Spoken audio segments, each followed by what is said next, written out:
eram trintonas. Cândida era casada, Joaninha solteira.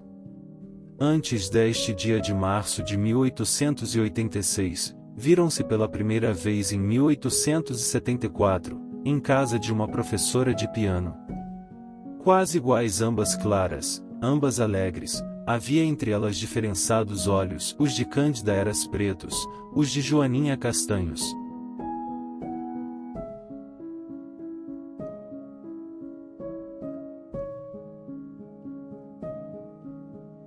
Esta cor era o encanto da mãe de Joaninha, viúva do capitão Barcelos, que lhe chamava por isso a minha inglesa. Como vai a sua inglesa? Perguntavam-lhe as pessoas que a queiram lisonjear.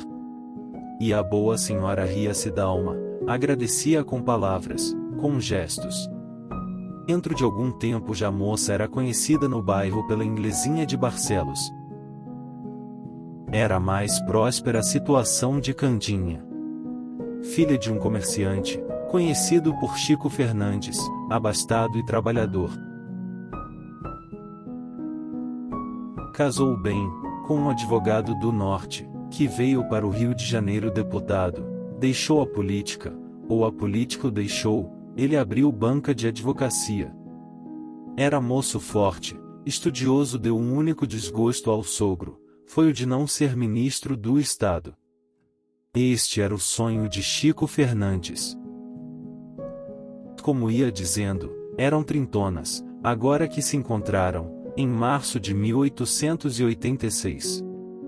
Na praça da cidade, perto da casa de Joaninha. Não se viam as duas desde 4 anos. Antes disso já poucas vezes se encontravam, e de relance. A hora, porém, a boa disposição de ambas, a conversão foi longa.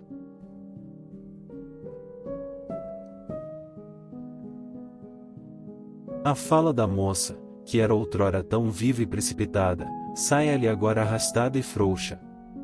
O riso não era descomposto como dantes.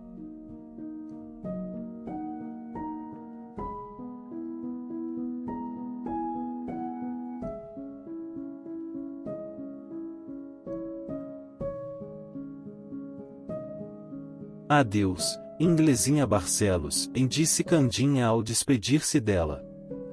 E na rua, consigo mesma. Parece que tem alguma coisa, ela está meio triste. Realmente solteira ainda, mas pode ser, quem sabe? Aquele costume de namorar a torto e a direito. Lembrava-se ainda do nome de alguns, um Alfredo Ramos, um Vasconcelos, parece que um Tosta, Lulu Tosta ou coisa assim. Vasconcelos foi um dos primeiros das dezenas. Era estudante, morava na vizinhança.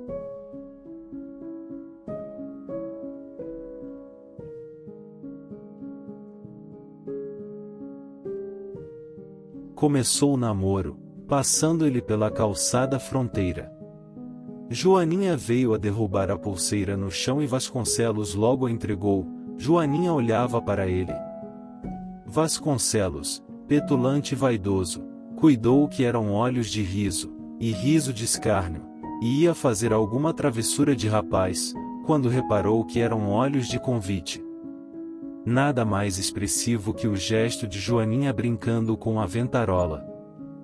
Travou-se o namoro, durou poucos meses, porque vieram as férias, e o estudante voltou para a casa do pai, na roça. Joaninha não sentiu a ausência, nem deu por ela senão alguns dias depois. Já então iniciará outro namoro com um tal Alfredo Ramos. Este, que era namorador de profissão, não tinha outro ofício, mas se uma bonita figura supra os meios ordinários da existência, ele podia tê-los ordinários e extraordinários. Bem feito, bem vestido, teso de corpo, galhardo no passo, era de enfeitiçar uma moça de 18 anos. Joaninha deixou-se ir. A princípio, os encontros eram adventícios. Mais tarde, ele começou a ir aos encontros com horas regulares. Joaninha, não menos pontual, vivia para aqueles minutos. Se esse verbo não é excessivo, parece que é excessivo. Tanto não vivia, que desde que Alfredo Ramos entrou a afrouxar, ela afrouxou também. Ele não tornou a passar, nem nesse, nem nos dias seguintes. O caso do Tosta foi mais longo, mas teve igual desenlace. Começou no teatro e acabou. Tosta e Joaninha viam-se muito pouco, esqueciam-se um do outro. Quando viam-se de novo, reatavam o namoro. Um dia Inglesinha falando, se no Tosta indagou que não o via desde de muito. Também não sentirá sua falta. Deu-se então na alma da Inglesinha uma crise. Os romances trouxeram-lhe duas ideias extraordinárias: atirar-se a um lago ou meter-se à freira. Freira não podia ser, estando suprimido o noviciado. Agarrou-se ao lago, mas os lagos, que eram grandes, homicidas e secretos nos livros que lhe levavam as horas, não tinham água na cidade. Os de uma chácara que ela costumava visitar, não subiam de 2 palmos d'água. Joaninha não viu morte física nem moral, não achou meio de fugir a este mundo, e contentou-se com ele. Da crise, porém, nasceu uma situação moral nova. Joaninha conformou-se com o celibato, abriu mão de esperanças inúteis, compreendeu que estragar a vida por suas próprias mãos. Acabou-se a Inglesinha Barcelos, disse consigo, resoluta. E de fato, a transformação foi completa. Joaninha recolheu-se a si mesma e não quis saber de namoros. Joaninha fez-se devota. Começou a ir à igreja mais vezes que dantes, à missa ou só orar. A mãe não lhe negava nada. Talvez pense em pegar-se com Deus, dizia ela consigo, há de ser alguma promessa. Foi por esse tempo que lhe apareceu um namorado, o único que verdadeiramente amou, e queria desposá-la, mas tal foi a sorte da moça, ou o seu desazo, que não chegou a falar-lhe nunca. Era um guarda-livros, Arsênio Caldas, que a encontrou uma vez na igreja de S. Francisco de Paula, onde fora ouvir uma missa de 7º dia. Joaninha estava apenas orando.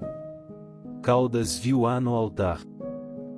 Os guarda-livros, geralmente, não são romanescos, mas este Caldas era-o. Tinha até composto, entre 16 e 20 anos, quando era simples ajudante de escrita, alguns versos tristes e lacrimosos, e um breve poema sobre a origem da lua. Com efeito, este Caldas era sentimental. Não era bonito, nem feio, não tinha expressão. Sem relações, tímido, vivia com os livros durante o dia, e à noite ia ao teatro ou a algum bilhar ou botequim. Via passar mulheres, no teatro, não deixava de as esperar no saguão, depois ia tomar chá, dormia e sonhava com elas. Às vezes, tentava algum soneto, celebrando os braços de uma, os olhos de outra, chamando-lhes nomes bonitos, deusas, rainhas, anjos, santas, mas ficava nisso. Contava 31 anos, quando sucedeu ver a Inglesinha Barcelos na igreja de S. Francisco. Talvez não fizesse nada, se não fosse a circunstância já dita de vê-la rezar a todos os altares. Imaginou logo, não devoção nem promessa, mas uma alma desesperada e solitária. A situação moral, se tal era, parecia-se com a dele. Daí em diante, o pobre Caldas frequentou o bairro. Ia e vinha, passava muitas vezes, espreitava a hora em que pudesse ver Joaninha, às tardes. Joaninha aparecia à janela, mas, além de não ser já tão assídua como antes, era voluntariamente alheia à menor sombra de homem. Não fitava nenhum, não dava sequer um desses olhares que não custam nada e não deixam nada. Fizerás uma espécie de freira leiga. Creio que ela hoje me viu, pensava consigo o guarda-livros, uma tarde, em que ele, como de uso, passará por baixo das janelas, levantando muito a cabeça. A verdade é que ela tinha os olhos na erva que crescia à beira da calçada, e o Caldas, que ia passando, naturalmente entrou no campo da visão da moça, mas tão depressa ela o viu, levantou os olhos. Caldas, porém, edificou sobre essa probabilidade um mundo de esperanças. Mas o olhar não se repetiu naqueles dias próximos, e o desespero entrou na alma do guarda-livros. Não me perguntei se tentou escrever a Joaninha, tentou, mas as cartas ficavam-lhe na algibeira, eram depois reduzidas a verso, para suprir as lacunas da inspiração. Recorreu aos bilhetes misteriosos, nos jornais, com alusões à moça de Catumbi, marcando o dia e hora em que ela o veria passar. Joaninha parece que não lia jornais, ou não dava com os bilhetes. Assim correram dias e dias, semanas e semanas. No fim do ano, Caldas achou a porta fechada. Cuidou que ela se houvesse mudado e indagou pela vizinhança. Soube que não. Caldas esperou que Joaninha voltasse. Com Joaninha fora, recapitulou os longos meses de paixão não correspondida. Pensou nas fomes passadas para poder atar uma gravata nova. Suspirou ele. Após um mês Caldas esbarrou com Joaninha. Não sentiu o alvoroço antigo, mas gostou de vê-la. Joaninha não suspeitou que esbarrou com o único homem que verdadeiramente amou. Não perca seu tempo com pessoas fúteis, passageiras, pois o tempo passa e essas pessoas nos deixam. Quando a pessoa certa estiver na sua frente, você não vai notar, já que estará desiludido da vida. No final não restará ninguém ao seu lado.